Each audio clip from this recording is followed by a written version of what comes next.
यह 5 पक्षी घर में आने से करोड़पति हो जाते हैं। किस्मत वालों के घर में ही आते हैं ऐसे पक्षी।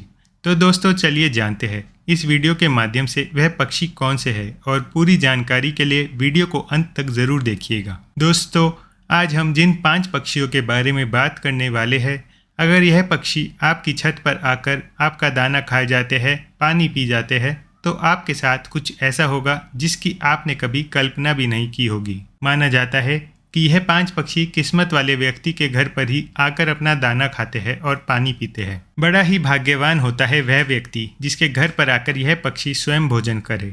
इसको देखने पर उसे बिल्कुल न मारे, बल्कि आप अपने आप को बहुत ही खुशकिस्मत समझे। यह पक्षी आपके जीवन में सौगात लेकर आएगा, धन की देवी माता लक्ष्मी को साथ लेकर आएगा। इस पक्षी को देखना मतलब स्वयं विष्णु को देखना माना गया है। शास्त्रों के अनुसार माना जाता है कि राजा दशरथ के घर जब यह पक्षी आया था तब उन्होंने स्वयं इस पक्षी को भोजन कराया था। नंबर 1, नीलकंठ। दोस्तों सबसे पहले बात करते हैं नीलकंठ की। शास्त्रों के अनुसार माना जाता है कि नीलकंठ भगवान शिव का प्रतीक है। बहुत कम लोग होते हैं जिनकी छत पर आकर स्वयं नीलकंठ बैठ जाए और दाना पानी खा जाए। नीलकंठ एक ऐसा पक्षी है जिसको देखने पर स्वयं व्यक्ति के सभी कष्ट समाप्त हो जाते हैं। नीलकंठ जब आपके घर पर आकर बैठ जाए तो उसे दाना पानी अवश्य ही डाले, और अगर यह आपका दाना पानी खा जाता है तो समझो आपका भाग्य उदय होने वाला है। पहली बात तो ये बहुत ही कम लोगों की छत पर आकर बैठता है।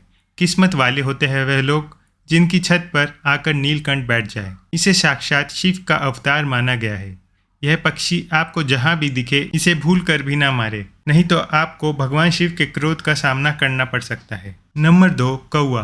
दोस्तों वेद पुराणों के अनुसार माना जाता है कि कौवा अगर आपकी छत पर आकर बैठ जाए और आपका खाना खा जाए तो समझो आपके साथ कभी बुरा हो ही नहीं सकता। आपके घर में कभी किसी की अकाल मृत्यु नहीं होगी। कौवे को दाना पानी खिलाने से व्यक्ति की मृत्यु टल जाती है। जो व्यक्ति कौवे की सेवा करता है तो उस व्यक्ति के गुण अनंत काल तक कौवा गाता है। कौवा जब आपकी छत पर आकर बैठ जाए तो उसे भगाए नहीं, बल्कि उसे दाना पानी खिलाए, क्योंकि कौवों को पितरों का प्रतीक माना गया है। कौवे की सेवा करना मतलब स्वयं शनि महाराज की सेवा करना माना गया है। इस पक्षी को खुश करने पर राहु केतु भी शांत हो जाते हैं।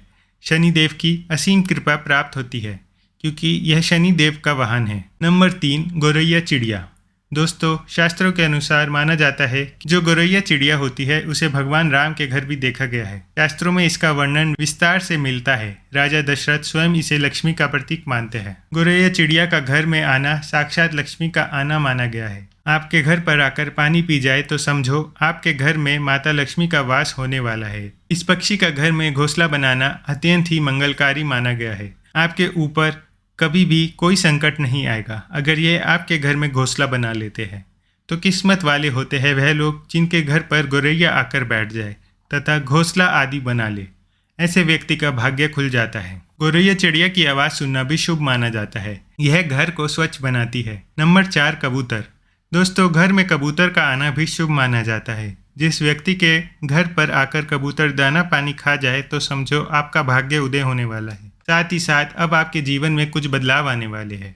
कबूतर का घर में घोंसला बनाना भी शुभ माना जाता है। यह पक्षी जब किसी के घर पर आता है तब अच्छे भाव से ही आता है। नंबर 5, उल्लू। दोस्तों घर में सवेरे सवेरे जब उल्लू आकर बैठ जाए तो समझो साक्षात माता लक्ष्मी आपके घर में वास करने वाली है। माता लक्ष्मी उल्लू पर सवार होकर आपके घर में अब निवास करने वाली है।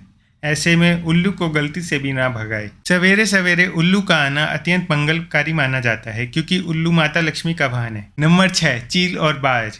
दोस्तों घर में चील का आना तथा बाज का आना शुभ माना गया है। किस्मत वाले होते हैं वह लोग जिनके घर पर आकर चील या बाज बैठ जाए। उनके द्वार पर आने पर आपको समझ लेना चाहिए कि आपको अभी धन की प्राप्ति होने वाली है, और इन्हें गलती से भी ना भगाए। आप अपने आप को भाग्यशाली समझे। अक्सर कई लोग बाज और चील को अशुभ मानते हैं, लेकिन ऐसा बिल्कुल भी नहीं है। जब किसी मनुष्य के घर पर चील और बाज आकर बैठ जाए तब उसका भाग्य उदय हो जाता है। यह पक्षी आपके लिए कोई शुभ समाचार लेकर ही आते हैं। दोस्तों कौन सा पक्षी पालना शुभ माना गया है यह भी जान लेते हैं। नंबर 1, घर में तोता पाला जा सकता है, शुभ माना जाता है। आप कबूतर भी पाल सकते हैं, अच्छा माना जाता है।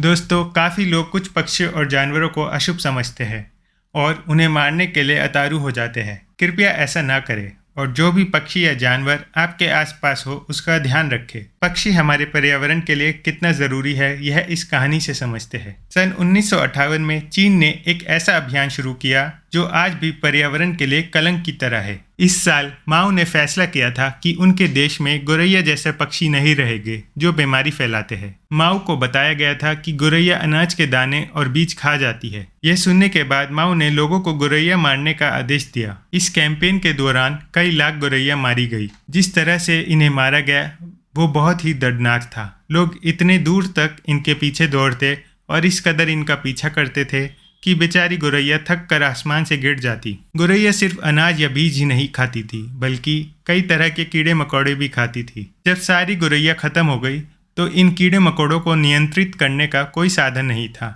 देश में देखते ही देखते टिड्डियों का आतंक फैलने लगा। जो कुछ भी मिलता टिड्डियाँ वो सब खा जाती, जिसमें इंसानों के काम आने वाली फसल भी शामिल थी। लोगों के पास खाने के लिए कुछ नहीं बचा और लाखों लोग भूख से मर गए। दोस्तों, जाने से पहले आपके आसपास कौन सा पक्षी सबसे ज़्यादा दिखता है वो भी कमेंट में हमें बताएं और वीडियो को एक लाइक कर दीजिएगा। धन्यवाद।